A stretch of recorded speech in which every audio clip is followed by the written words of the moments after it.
Estábamos todos de acuerdo, debes pagar $50.000 por la boda, dijo mi madre fríamente. Si no lo haces, no vuelvas a esta casa, añadió mi padre. Sonreí con desdén, cancelé todos los depósitos que había hecho para la boda y corté todo el apoyo financiero. Por la mañana, 35 llamadas perdidas y un mensaje lo pusieron todo patas arriba. La boda fue cancelada. Gracias por estar hoy aquí conmigo, espero que estén teniendo un día maravilloso donde quiera que se encuentren, me encantaría que pudieran compartir en los comentarios desde qué ciudad o país están viendo y qué hora es allí. Ahora, comencemos nuestra historia juntos. La vieja casa siempre olía ligeramente a popurrí de rosas de mi madre y a tabaco de pipa de mi padre, una combinación que solía significar confort, pero que ahora, al recordarla, se siente más como una ilusión cuidadosamente construida. Durante 30 años fui Matthew, el buen hijo, el confiable, el pilar invisible, como Mark, mi mejor amigo, dijo una vez con sequedad, sosteniendo la fachada familiar.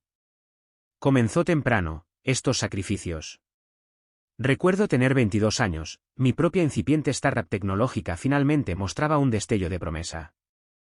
Acababa de conseguir una pequeña ronda de capital inicial, suficiente para alquilar una pequeña oficina, tal vez contratar a un becario. El aire en mi diminuto apartamento crepitaba con posibilidad. El aroma a café barato y ramen instantáneo, el combustible de los sueños, un compañero constante. Luego llegó la llamada. Papá Frank, su voz tensa con una forzada indiferencia que siempre señalaba un desastre, había hecho una inversión mal juzgada. Ese era su término para perderlo casi todo en un esquema que decía infalible por todas partes con tinta invisible. Mi capital inicial, hasta el último céntimo, se fue para rescatarlo. El sabor amargo de ese sacrificio, el sueño tragado con café tibio mientras miraba el saldo anémico de mi cuenta bancaria, todavía amarga mis recuerdos. Todavía puedo sentir la textura áspera de la silla de oficina barata que nunca llegué a usar para esa startup, un miembro fantasma de un futuro al que renuncié. ¿Fue ingenuo de mi parte pensar que el amor podía ganarse dando sin fin? Quizás. Unos años más tarde, fue mi hermana menor, Sara.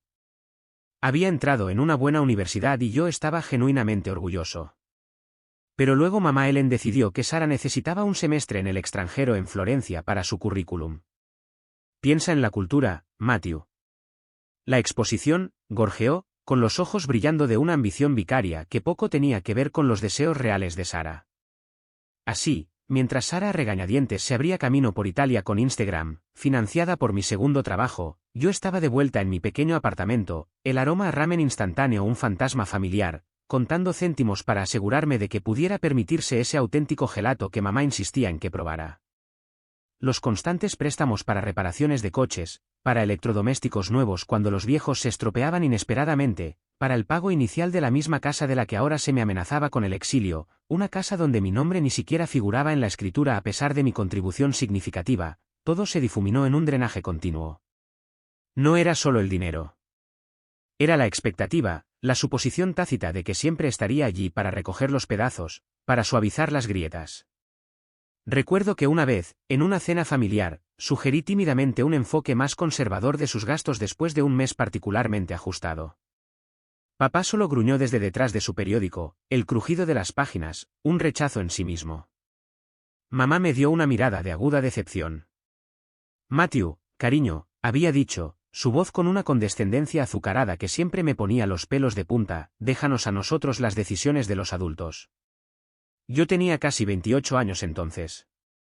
Así que cuando Sara anunció su compromiso con Liam Preston, sentí una oleada de alegría genuina por ella. Liam era un buen tipo, tranquilo, firme, de una familia cómodamente acomodada pero que, refrescantemente, no sentía la necesidad de anunciarlo. Los Preston eran sólidos. Para Sara, que a menudo parecía flotar sin ataduras en el torbellino de las expectativas de nuestros padres, Liam era un ancla. Las discusiones iniciales de la boda fueron engañosamente tranquilas. Ofrecí lo que pensé que era una suma generosa, $10.000, algo que había presupuestado cuidadosamente. Eso es un comienzo, cariño, había dicho Ellen, su sonrisa tensa, un poco demasiado forzada. Frank solo asintió vagamente, ya aburrido. Sara, sin embargo, visiblemente se relajó, una pequeña sonrisa de gratitud adornando sus labios. Fue un fugaz momento de normalidad. Pronto Ellen estaba en su salsa, dominando cada conversación, su voz elevándose con entusiasmo mientras mencionaba con ostentación lugares caros y caterings de sociedad. Su nueva frase distintiva se convirtió en solo lo mejor para mi hija. Vi a Liam hacer una mueca varias veces durante estas sesiones de planificación, un profundo malestar cruzando su rostro antes de que lo suavizara, claramente intentando ser diplomático, cediendo ante Sarai y, por extensión, ante Ellen. «Eres el cajero automático de la familia, hombre», había dicho Mark sin rodeos una noche, mientras tomábamos cervezas, después de que yo le hubiera contado la última visión de mamá para una fuente de champán. Él siempre los había calado, mi leal amigo sin rodeos. «¿Cuándo vas a cerrar la cuenta?» Me lo tomé a risa, pero sus palabras se me clavaron como una astilla bajo la piel. Luego llegó la reunión familiar. Así la llamó mamá. Se sintió más como una citación. Nos sentamos en la sala de estar formal, una habitación raramente usada, reservada para invitados importantes, al parecer, emboscadas. El aire estaba espeso de una tensión tácita que vibraba contra mi piel. Sara posada en el borde del sillón antiguo, sus dedos desmenuzando inquietamente una servilleta de papel. Ellen comenzó, su voz fría, casi regia. «Estábamos todos de acuerdo», anunció, su mirada barriéndonos, aunque se detuvo en mí, que una boda digna de Sarai, francamente, digna de los Preston, requerirá un presupuesto de $50.000. La sangre se me heló. 50.000, abrí la boca para hablar, pero ella me interrumpió. «¿Y tú, Matthew?», continuó, sus ojos como pedazos de hielo, «lo cubriremos». Frank, mi padre, asintió con su acuerdo pétreo desde su sillón orejero. «Tu madre tiene razón. Nos hemos esforzado al máximo durante años para mantener a esta familia». La audacia de aquello, después de todo lo que les había dado, era sobrecogedora. El shock luchó con una creciente marea de ira. 50.000, conseguí decir, mi voz. «Mamá, papá, saben que no puedo simplemente. Ya he ofrecido 10. Eso es mucho para mí». Después de todo, mi voz se apagó, la letanía de sacrificios pasados se me atragantó en la garganta. El pecho se me apretó como si alguien me hubiera envuelto los pulmones con alambre de espino. Miré a Sara. Ella estaba mirando fijamente la servilleta desmenuzada en su regazo, lágrimas brotando en sus ojos, negándose a encontrar mi mirada. El silencio de Sara fue el golpe más profundo. «No seas tan dramático, Matthew», dijo Ellen, su tono tajante, desprovisto de cualquier calidez. «Es tu deber. Esto es lo que hace un buen hijo. Piensa en tu hermana. Piensa en la reputación de la familia». Frank se inclinó hacia adelante, su talante campechano se había desvanecido, reemplazado por un brillo duro en sus ojos. Esta era su amenaza característica, la que siempre usaba cuando quería afirmar un control absoluto. «Paga, Matthew, o ya no eres bienvenido. Esta casa, estas puertas, se te cerrarán permanentemente». Una extraña calma se apoderó de mí, del tipo que viene después de que una tormenta ha arrancado todo lo familiar. Los años de tragarme mi resentimiento, de sofocar mis propias necesidades, se fusionaron en un único y duro punto de claridad. Una sonrisa amarga asomó a mis labios. No era diversión. Era el sombrío reconocimiento de una batalla que ya no podía evitar, una batalla que ni siquiera me había dado cuenta de que había estado perdiendo durante años. Este era el punto de quiebre. Y al mirar sus rostros expectantes e inflexibles, supe lo que tenía que hacer. El pilar estaba a punto de desmoronarse y ellos no tenían ni idea. Salí de esa casa, la pesada puerta de roble cerrándose detrás de mí con un sonido de sombría finalidad. Su ultimátum, el retumbante permanentemente de Frank, resonó en la repentina quietud de la calle suburbana. El aroma de las rosas premiadas de mamá, usualmente un punto de orgullo del vecindario, se sentía empalagoso, casi fúnebre. La casa en la que había crecido, cada ladrillo y teja familiares, de repente se sentía extraña, cada foto familiar que podía imaginar en sus paredes, como una acusación. Mark vivía al otro lado de la ciudad en un apartamento de soltero que siempre olía ligeramente a pizza y ropa limpia. Abrió la puerta antes de que yo siquiera llamara, su expresión conociendo la situación. No hizo preguntas, solo me guió hacia el sofá desgastado y me puso una cerveza fría en la mano. El tintineo de la botella contra mis dientes fue una pequeña ancla afilada en el caos arremolinado de mis emociones. Más tarde esa noche, Impulsado por una potente mezcla del discreto apoyo de Mark, una ira justificada y 2 cervezas más, actué. Mi computadora portátil brillaba en la tenue luz de la sala de estar de Mark. Con clics metódicos, comencé a desmantelar el andamiaje financiero con el que había sostenido a mi familia durante años. El depósito de $1000 que había colocado tentativamente en un lugar local a un precio razonable para Sara, desaparecido.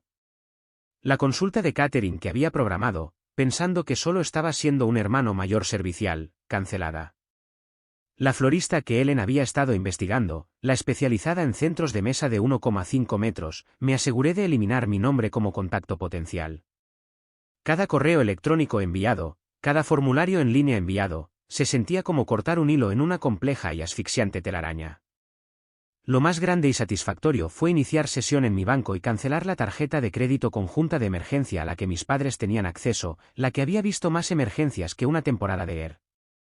Mis dedos temblaron ligeramente al confirmar la acción, no por miedo, sino por la pura audacia de aquello, el sabor crudo e inusual de recuperar mi propio poder. Finalmente, redacté un mensaje de texto, corto, firme, desprovisto de la súplica emocional que esperaban, para mamá, papá y Sara. Según su ultimátum, no pagaré los $50.000. En consecuencia, he retirado todas mis contribuciones planificadas y cortaré todo apoyo financiero no esencial indefinidamente. No me contacten más con respecto a esto. Luego bloqueé sus números. Necesitaba silencio. Necesitaba espacio para respirar, aire que no estuviera espeso con sus demandas. El peso emocional de todo se me vino encima. Luego, una ola de terror. ¿Qué acababa de hacer? Dolor por la familia que creí tener, o al menos por la familia que desesperadamente quería. Pero debajo de ello, una frágil semilla de liberación comenzó a desplegarse. Mark me encontró una hora después, simplemente mirando la pantalla de televisión en blanco, el control remoto agarrado en mi mano. No dijo mucho, solo puso una mano tranquilizadora en mi hombro. A la mañana siguiente, mi teléfono, que había desbloqueado por un sombrío sentido de obligación, era una zona de guerra. 35 llamadas perdidas, una docena de mensajes de voz. La voz de mamá, al principio con una preocupación melosa y fingida: Matthew, cariño, ¿estás bien? Estábamos tan preocupados. Rápidamente escaló a una manipulación llorosa: estás rompiendo el corazón de tu hermana. ¿Cómo pudiste ser tan cruel? Luego vinieron los mensajes de Frank, un torrente de furia atronadora y amenazas apenas veladas: te arrepentirás, muchacho. Volverás arrastrándote. Era una sinfonía de su disfunción. Estaba a punto de volver a bloquearlos cuando mi teléfono volvió a vibrar. Un número desconocido, luego otro. Parientes, sin duda. Los monos voladores enviados para hacerme sentir culpable y doblegarme. Los ignoré. Me estaba preparando para apagar el teléfono por completo cuando aparecieron. Mis padres, de pie en la puerta de Mark. Mark, Dios lo bendiga, lo recibió en la puerta, su figura de 1,80 m, una barrera sólida.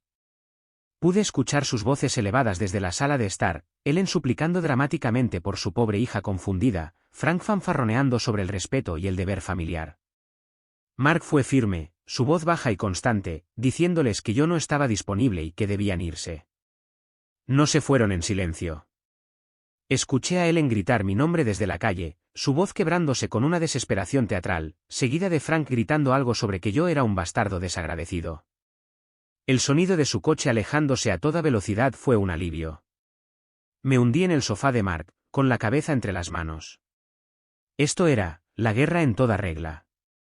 Me sentí vacío, mirando mi reflejo en la pantalla oscura del televisor, un extraño con ojos cansados y una mandíbula tensa.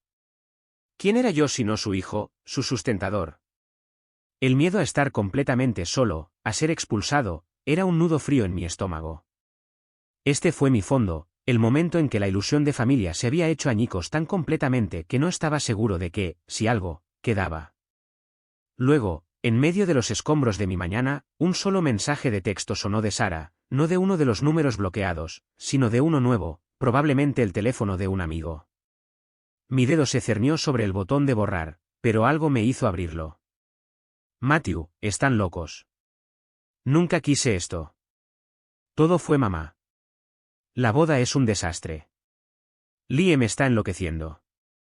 Por favor, te necesito. Lo torcieron todo. Llámame, urgente. La confusión luchó con un escepticismo profundamente arraigado. ¿Era otra táctica? ¿Otra manipulación? Pero el pánico crudo en sus palabras escritas, la pura desesperación, se sintieron diferentes. Se sintieron reales. Mi corazón, un órgano estúpido y esperanzado, dio un pequeño aleteo vacilante, cauteloso pero con un atisbo de algo que no podía nombrar del todo. Quizás la última brasa de afecto fraternal. Acepté encontrarme con ella en un parque tranquilo y neutral, lejos de miradas indiscretas y oídos curiosos. Sara estaba esperando en un banco cerca del estanque de patos, pequeña y pálida, sus ojos usualmente vibrantes, enrojecidos e hinchados. En el momento en que me vio, nuevas lágrimas brotaron. Se precipitó hacia mí, no para abrazarme, sino como buscando refugio. Oh Matthew, su voz se quebró, es un desastre. Un horrible, horrible desastre. Escuché, con los brazos cruzados, manteniendo una distancia prudente mientras ella se desahogaba. La historia se derramó en un torrente de confesiones llorosas, la presión implacable de Ellen, su obsesión con las apariencias, la forma en que desestimó las ideas de boda más modestas de Sara. Mamá no paraba de decir, después de todo lo que tiene la familia de Liam, no podemos parecer pobres, Sara. Piensa en la impresión que tenemos que causar. Sara sollozó, secándose los ojos con el dorso de la mano. Frank, como siempre, había sido el facilitador pasivo, asintiendo a las grandiosas declaraciones de Ellen. Habían instruido a Sara sobre qué decirme, cómo presentar la demanda de $50,000 como una decisión familiar unida, convenciéndola de que no me importaría, que de alguna manera se lo debía. Admitió que había estado aterrorizada de enfrentarlos, atrapada entre su lealtad hacia mí y su miedo a la ira de nuestros padres. Me hicieron sentir que si no aceptaba, los estaba traicionando, susurró, la vergüenza tiñendo sus mejillas. Liam, dijo, estaba horrorizado por el comportamiento de sus padres y la magnitud de la demanda financiera. La apoyaba, pero estaba completamente abrumado, y los Preston ahora, comprensiblemente, estaban haciendo preguntas muy directas sobre por qué el lugar de la boda los había llamado de repente sobre un depósito cancelado. Ellen, por supuesto, me estaba culpando de todo, pintándome como el villano que estaba arruinando unilateralmente la felicidad de Sara y la reputación de la familia. Incluso me mostró una serie de mensajes de texto de mamá, cada uno una clase magistral de manipulación y culpa. Mientras escuchaba, sucedió algo extraño. El hielo alrededor de mi corazón, el que se forjó en años de resentimiento y reciente traición, comenzó a descongelarse un poco. No vi a una coconspiradora, sino a otra víctima del narcisismo implacable de nuestros padres. Mi antiguo instinto protector por mi hermana menor se agitó, pero ahora estaba atenuado con una dura cautela. Una frágil alianza comenzó a formarse bajo la luz moteada del sol de ese tranquilo parque, una comprensión tácita de que ambos estábamos atrapados en la misma red tóxica. La pregunta era, ¿podríamos encontrar una manera de liberarnos juntos? El banco del parque se sentía como una pequeña isla aislada en un mar de agitación familiar. La confesión de Sara, cruda y llorosa, había cambiado algo fundamental dentro de mí. Ya no era solo mi batalla. La verdad tiene una manera de arreglar las cosas, Sara, dije, mi voz más suave de lo que había pretendido, o al menos mostrarte quién está realmente de tu lado. Necesitas ser completamente transparente con Liam y luego con sus padres. Ella asintió, una nueva resolución endureciendo su mirada. Más tarde ese día, con mi discreto apoyo moral por mensaje de texto, Sara le contó todo a Liam. Cada palabra manipuladora de mamá, cada acuerdo pasivo de papá, cada ápice de su propio miedo y culpa. Liam, a su favor, no se inmutó. Estaba conmocionado, enojado en su nombre, pero su preocupación principal era Sara. Juntos decidieron acercarse a los Preston. Los Preston, resultó, eran personas de tranquila integridad. Escucharon pacientemente a Sara y Liam, sus expresiones se volvían cada vez más graves. Estaban, como Sara me contó más tarde en privado, horrorizados, pero mantuvieron una fachada pública de preocupación educada y cautelosa. El efecto inmediato fue una pausa sutil pero significativa en todos los demás compromisos de boda por su parte. El gran evento que Ellen había imaginado ya se tambaleaba. Este cambio, este frente unido de Sara y Liam y el comportamiento más frío de los Preston, puso a Ellen y Frank en una velocidad superior de pánico. Convocaron una reunión familiar más amplia, un consejo de guerra, como tía Carol me lo describió más tarde. Yo no fui invitado, por supuesto. La agenda, según me transmitió un primo comprensivo, era tildarme oficialmente de egoísta, inestable y el único arquitecto de la actual angustia familiar. Estaban tratando de aislarme por completo, de reunir a las tropas y ejercer una presión abrumadora. Tía Carol, la hermana menor de papá, siempre había sido la oveja negra, la que había calado la fanfarronería de Frank y el arribismo social de Ellen. Asistió a esa reunión, escuchó su narrativa cuidadosamente elaborada de mis supuestas transgresiones, y sus sospechas largamente dormidas se encendieron. Unos días después, me llamó, su voz cálida y sin rodeos fue una bomba. Matthew, dijo, tus padres están contando una historia más grande que un secuoya. Siempre he sabido que Frank tenía una afición por las empresas ambiciosas y Ellen podría empapelar una casa con pagarés impagos si eso significaba mantener las apariencias. No dejes que te afecten. Luego me contó una historia semi-olvidada sobre una suma significativa que Frank había perdido en una inversión segura hace aproximadamente una década, algo que había sido agresivamente silenciado, una miga de pan vital. Mientras tanto, la presión de mis padres continuó, aunque indirectamente. Mensajes de voz preocupados de tías lejanas, mensajes de texto incómodos de primos instándome a hacer las paces por el bien de Sara. Fue un asalto coordinado diseñado para agotarme. Una tarde, Frank mismo me emboscó cuando salía de mi oficina. Parecía agotado, su habitual arrogancia confiada notablemente ausente. Intentó una táctica diferente, una súplica patética mezclada con sus habituales amenazas veladas. Matthew, hijo, tu madre está destrozada. Sara está miserable. Solo arregla esto por lealtad familiar. Su aliento olía a café rancio y desesperación. Mi lealtad tiene un precio, papá, dije, mi voz sorprendentemente constante. Se llama respeto y no está a la venta, especialmente no por $50,000. Me alejé, dejándolo farfullando en la acera. Cada pequeño acto de desafío socavó mi miedo, reemplazándolo con una fría y clara resolución. Armado con la información de tía Carol y un creciente sentido de urgencia, empecé a investigar. Con la ayuda de Mark, él tenía una habilidad para navegar bases de datos en línea y un escepticismo saludable que equilibraba mi agitación emocional. Comencé a unir un rompecabezas financiero, correos electrónicos antiguos que había guardado, copias escaneadas de cheques que les había escrito para reparaciones de techo de emergencia o facturas médicas urgentes que, en retrospectiva, parecían sospechosamente frecuentes. Recordé una cuenta de ahorros conjunta establecida hace años para su seguridad futura, una a la que yo había contribuido regularmente. Cuando finalmente logré acceder a los extractos en línea, una fría sensación de pavor me invadió. Había sido sistemáticamente vaciada. Miles de dólares desviados en pequeñas extracciones regulares durante los últimos 18 meses. No había notas, ni explicaciones, solo un vacío abismal donde debería haber habido seguridad. Sara, ahora mi aliada encubierta, desempeñó su papel. Visitaba a sus padres, fingiendo un deseo de reconciliación, mientras sutilmente buscaba cualquier documento que pudiera corroborar la historia de tía Carol, extractos bancarios antiguos, cartas, cualquier cosa relacionada con esa inversión segura. Era un juego arriesgado para ella, el miedo constante al descubrimiento, un peso pesado. La atmósfera en su casa, me dijo, estaba espesa de pánico tácito y discusiones enojadas y susurradas a puerta cerrada. Los Preston, siempre dignos, aumentaron su presión educada.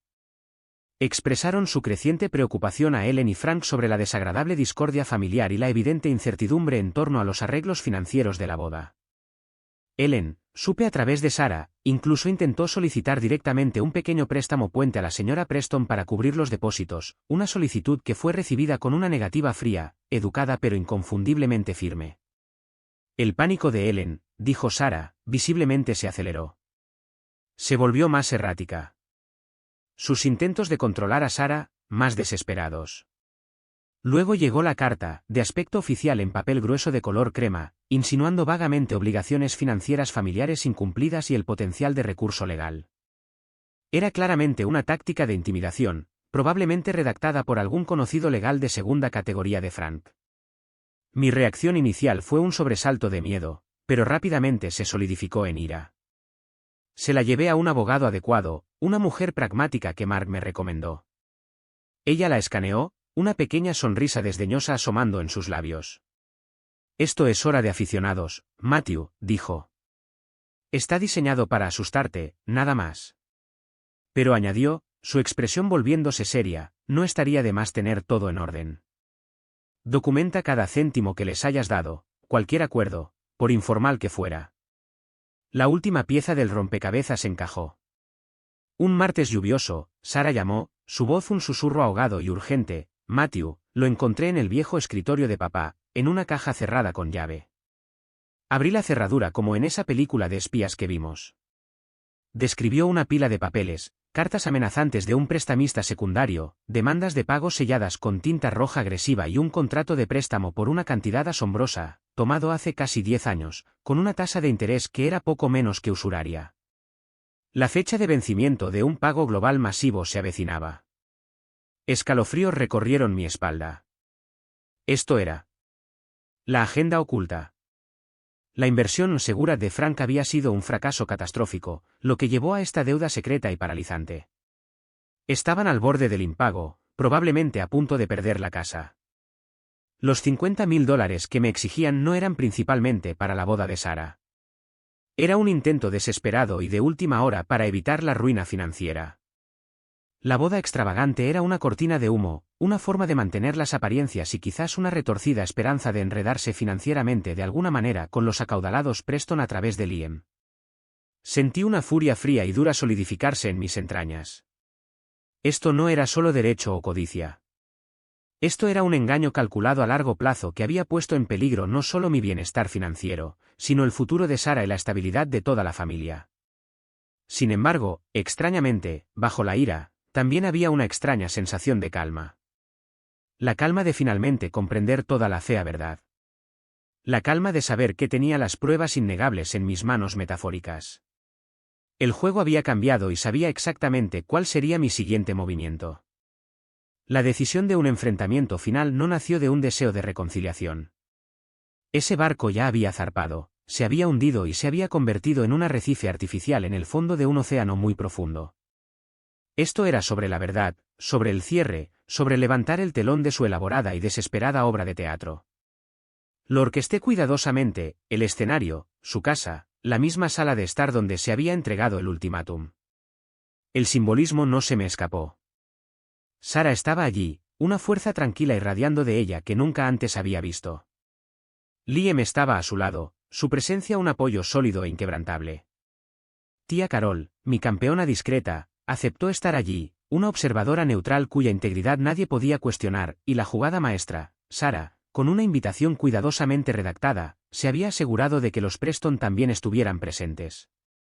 Habían sido invitados bajo el pretexto de una última discusión franca para aclarar el ambiente con respecto a los arreglos de la boda y asegurar la transparencia para todas las partes involucradas. Su aceptación fue un testimonio de su propio deseo de claridad. El aire en la sala de estar era lo suficientemente denso como para untarlo en una tostada. Ellen y Frank se sentaron rígidamente en su sofá floral, lanzando miradas nerviosas a los Preston, que estaban posados elegantemente en las sillas antiguas que yo una vez había ayudado a papá a restaurar. Mi madre había puesto la buena vajilla para el café, un patético intento de normalidad que solo resaltó la tensión. El aroma de su popurrí se sentía sofocante. Comencé con calma, mi voz uniforme, sosteniendo una delgada carpeta de documentos. Relaté la demanda de $50.000, el ultimátum. Frank comenzó a fanfarronear, un rubor subiendo por su cuello. Ahora, mire, Matthew, no hay necesidad de repasar. Oh, creo que sí, papá, dije, mi mirada inquebrantable. Me volví hacia Sara. Sara, ¿aceptaste voluntariamente que yo debería pagar los $50.000 completos? Sara miró directamente a nuestros padres, su voz clara y sorprendentemente firme. No. Fui presionada. Mamá y papá me dijeron que se esperaba que a Matthew no le importaría. Me hicieron sentir que no tenía elección. Ellen jadeó teatralmente, aferrándose a sus perlas. Luego expuse las cartas una por una, copias de los extractos de la cuenta de ahorros conjunta mostrando las extracciones sistemáticas, correos electrónicos que detallaban mis contribuciones financieras pasadas para sus emergencias, y finalmente, la pieza de resistencia, copias de las cartas amenazantes del prestamista secundario, el contrato de préstamo con su tasa de interés paralizante, la evidencia de su inminente impago. Incluso había hecho un gráfico de resumen ordenado, proyectándolo en su gran televisor desde mi computadora portátil. El silencio en la habitación fue absoluto, roto solo por la respiración entrecortada de Ellen. Esta boda, esta demanda de $50.000, dije, mi voz resonando con una fría claridad, nunca fue realmente sobre Sara, ¿verdad? Era un salvavidas, un intento desesperado de usar mi dinero y el matrimonio de Sara con una familia rica para salvarse de una década de sus propias decisiones financieras desastrosas. Frank pareció desinflarse, todo el aire saliendo de él. Murmuró algo sobre proteger a la familia, sobre no querer preocuparnos. Fue patético. Ellen, sin embargo, se recuperó, su característica indignación estalló. ¿Cómo te atreves?, chilló, su voz quebrándose. ¿Cómo te atreves a acusarnos a nosotros, tus padres, después de todo lo que hemos hecho por ti? Pero su actuación fracasó. La evidencia era demasiado cruda, demasiado condenatoria, y la audiencia era demasiado perspicaz. La señora Preston, su expresión una máscara de gélido desdén, finalmente habló. Ellen, Frank, dijo, su voz tranquila pero llevando el peso de un juicio irrefutable. Esto es profundamente decepcionante. Agradecemos la honestidad de Sara y Liam al sacar a la luz esta situación angustiosa. El señor Preston simplemente asintió, su mirada fija en mis padres con una expresión que solo podía describirse como absoluto desprecio. Su condena silenciosa fue más poderosa que cualquier acusación a gritos. Fue el disgusto visible de los Preston lo que finalmente quebró a Ellen. Su cuidadosamente construida compostura se hizo añicos. Se derrumbó, no en lágrimas de remordimiento, sino en sollozos de autocompasión, lamentándose de lo injusto que era todo, de cómo habían sido victimizados. Liam entonces se puso de pie, poniendo un brazo protector alrededor de Sara. Sara y yo no seremos parte de ninguna otra decepción, afirmó firmemente. Planearemos una boda, una mucho más sencilla que podamos permitirnos, en nuestros propios términos, rodeados de personas que genuinamente nos desean lo mejor. Los Preston se levantaron, ofreciendo breves y frías condolencias a Sara y Liam, y luego, con una notable falta de reconocimiento hacia mis padres, se disculparon. Su partida aspiró el último oxígeno que quedaba en la habitación. La gran boda, la obra maestra de Ellen de arribismo social y desesperación financiera, estaba verdadera y completamente muerta. Tía Carol me dio un pequeño asentimiento de aprobación antes de que ella también partiera, dejándonos a Sara, Ellen y Frank entre las ruinas. Mis padres se quedaron para enfrentar las consecuencias de sus acciones, la deuda inminente, la desgracia social, la pérdida irrevocable del respeto de sus hijos. No se ofrecieron disculpas genuinas, solo excusas balbuceantes y culpas mal dirigidas. Sara y yo salimos de esa casa juntos, al aire fresco de la tarde. Una comprensión silenciosa pasó entre nosotros, una mirada compartida de dolor, sí, pero también de un profundo y cansado alivio. Yo sabía, y ella sabía, que este era el fin de una era. Dejé claro que los lazos financieros estaban permanentemente cortados. Cualquier contacto futuro, si es que lo había, sería en términos completamente nuevos, dictados por el respeto y la honestidad, valores en los que ellos habían demostrado ser insolventes. Meses después, la vida había encontrado un nuevo ritmo. Invertí en mí mismo, finalmente tomando ese curso de certificación avanzada que había pospuesto durante años. Mi pequeño apartamento, antes solo un lugar para dormir, comenzaba a sentirse como un verdadero hogar, lleno de cosas que me gustaban, no cosas compradas para llenar un vacío o impresionar a otros. Mi relación con Sara era más fuerte que nunca, reconstruida sobre una base de verdad compartida y apoyo mutuo. Ella y Liam tuvieron una hermosa y sencilla ceremonia en el patio trasero de un amigo, llena de risas, alegría genuina y luces de hadas. Era todo lo que una boda debería ser. Tía Carol estaba allí, radiante. Mark fue mi padrino, naturalmente. La casa en la que crecí, con su persistente aroma a rosas y tabaco, era solo un edificio ahora. Guardaba recuerdos, algunos buenos, muchos dolorosos, pero ya no tenía ningún poder sobre mí. Todavía sentía una punzada de tristeza a veces, por la familia que deseaba haber tenido, el amor incondicional que había anhelado, pero ese dolor estaba cada vez más ensombrecido por la fuerza tranquila y constante del respeto propio, la paz que venía con establecer límites firmes. Tuve que caminar por el fuego, pero encontré mi propio terreno. A veces, los límites más difíciles de trazar son con las personas que se supone que te aman incondicionalmente, aquellos cuya aprobación has perseguido toda tu vida. ¿Qué haces cuando la familia se convierte en la fuente de tu dolor más profundo, la cadena que te mantiene cautivo? Yo elegí salvarme. Elegí la libertad. ¿Qué habrías elegido tú?